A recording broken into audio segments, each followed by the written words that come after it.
Do you want to write a song like Laufey? Hi, my name is Jack Kwan, and today I will teach you how to write a song like Laufey in 4 steps. Before we start, I would like to mention that it'd be very helpful if you have an understanding of music theory and especially jazz. This isn't really a lesson on how to write a song from scratch, but rather how to write a song with the style of Laufey. Part 1. Chord Progressions. One thing I find quite fascinating about Laufey's chord progressions is that while they sound very complicated, they're structurally very simple. And this is because a lot of her chord progressions are centered around 2-5-1s. If you don't know what a 2-5-1 chord progression is, I'd suggest either watch a video of it online or ask ChatGPT to explain it to you. Regardless, the first step is to come up with a 2-5-1. One thing you'll notice is Laufey's chord progressions don't use simple triads like this. A lot of her 2-5-1s have more color, and these are in the form of 7th, 9th, 11th, and 13th chords. After listening to her music for so long, I will tell you which chords she's most likely to use in each position. For 2 chords, Laufey will generally play a minor 7 or a minor 9. For 5 chords, there's a bit more variety, but the most common are dominant 7s, dominant 7 flat 13s, dominant 7 13s, dominant 9s, or dominant 7 flat 9s. All of these 5 chords have the same function, so anytime there is a 5, you can play any of these and they will work. Finally, for 1 chords, they will 99.9% of the time be major 7s, but maybe to end a song you might play a 6-9. Nice. What's really cool is that even though there's only 3 chords in a 2-5-1 sequence, having these alternate chords can provide more variety and less repetition in a chord progression. So now I'll play a couple of Laufey chord progressions just so you can hear these 2-5-1s in practice.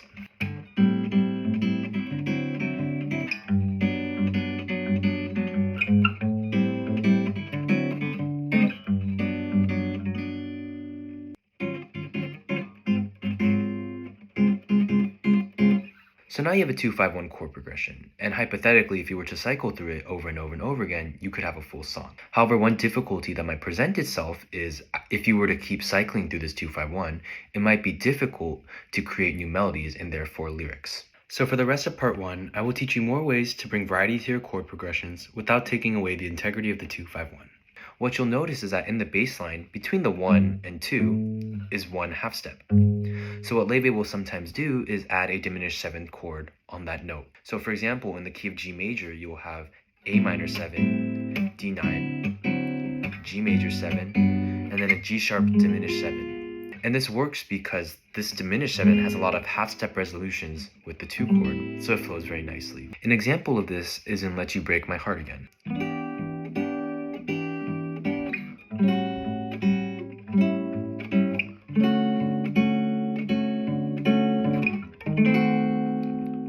This is very powerful because essentially you can add this chord to any 2-5-1 progression and create instant variety. On a side note, let's say you're covering a Laufey song that doesn't use this chord, you can just put it in for more color. In Falling Behind, it doesn't have this diminished 7th chord, but if I were to add it, it would still sound really good. This next tip is a little bit complicated, but this is what I think really makes a Laufey chord progression. One thing that I noticed she does is she'll add another 2-5-1 chord progression on top of the original 2-5-1 chord progression. And what this does is this allows for more melodic variety, and also this works because it's just following the circle of fifths.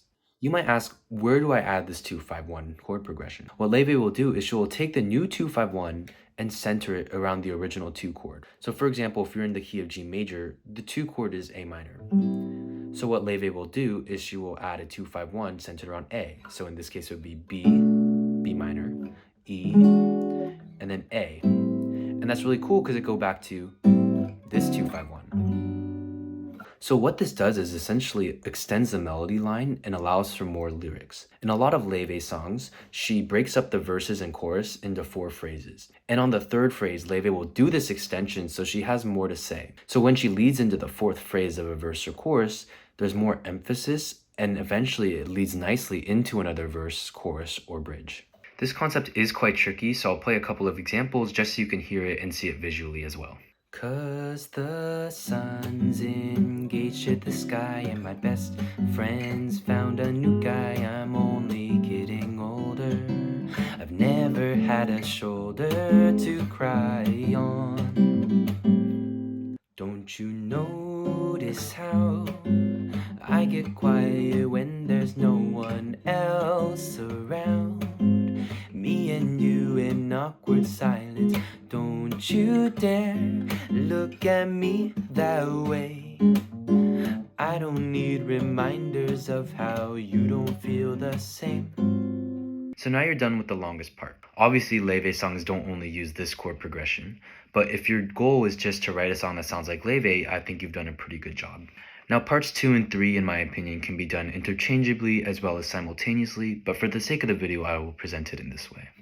Part 2, melodies. In my opinion, I think that rules pertaining to melodies are pretty universal across any genre or style of music. So in this part, I will give some general tips as well as some more specific tips for Laufey's melodies. One thing I notice with beginning songwriters is a lot of them like to create complex melodies. Maybe it's because they want to show off their singing voice, or they just think that complex melodies are better. But the reality is, simple melodies are better. Whether you agree with me or not, the melody is the most important part of a song. And so keeping it simple allows for the melody to be singable by listeners. Ultimately, the most popular melodies are the ones that people can sing back. But how do you keep a melody simple? One way to do this is to keep the melody very scalar. And what I mean is you just follow the scale. However, if your melody is too scalar, it can be kind of repetitive and sound a little bit off. So it's important to throw some jumps in every once in a while. When you do hit a jump, it's very important that you follow certain rules. If you were to jump up, you want to make sure on the next note you go down. Whereas if you jump down, on the next note you want to go up. And this is really important because it's very hard to sing 2 jump ups in a row or 2 jump downs in a row. Laufey is very good at doing this.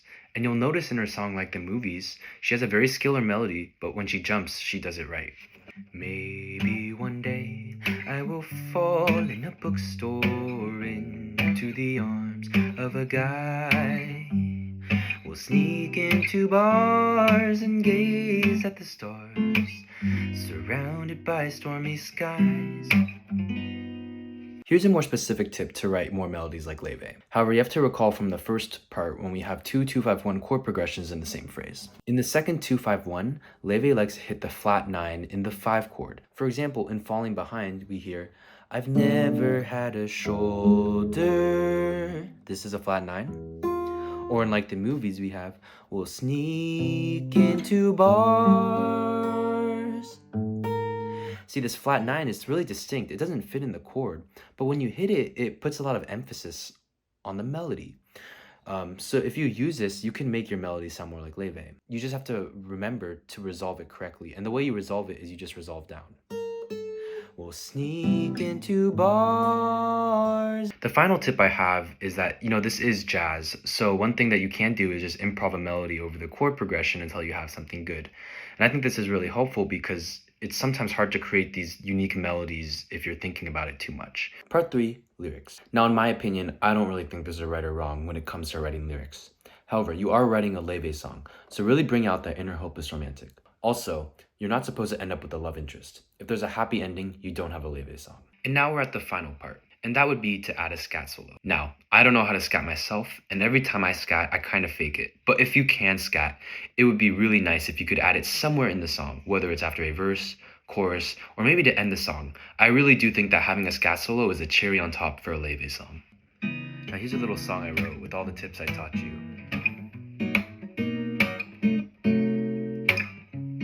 I never thought I was in love with you, but that was until we grew apart. Now you've gone on your way. You don't even look my way. Now I'm wishing I had your heart. Do ba dee da da ba do da day. Do ba dee da da ba do ba dee ba da. Do ba dee da da ba do ba dee ba day. Do ba dee ba do ba do da dee ba da da day da da. Do ba dee day.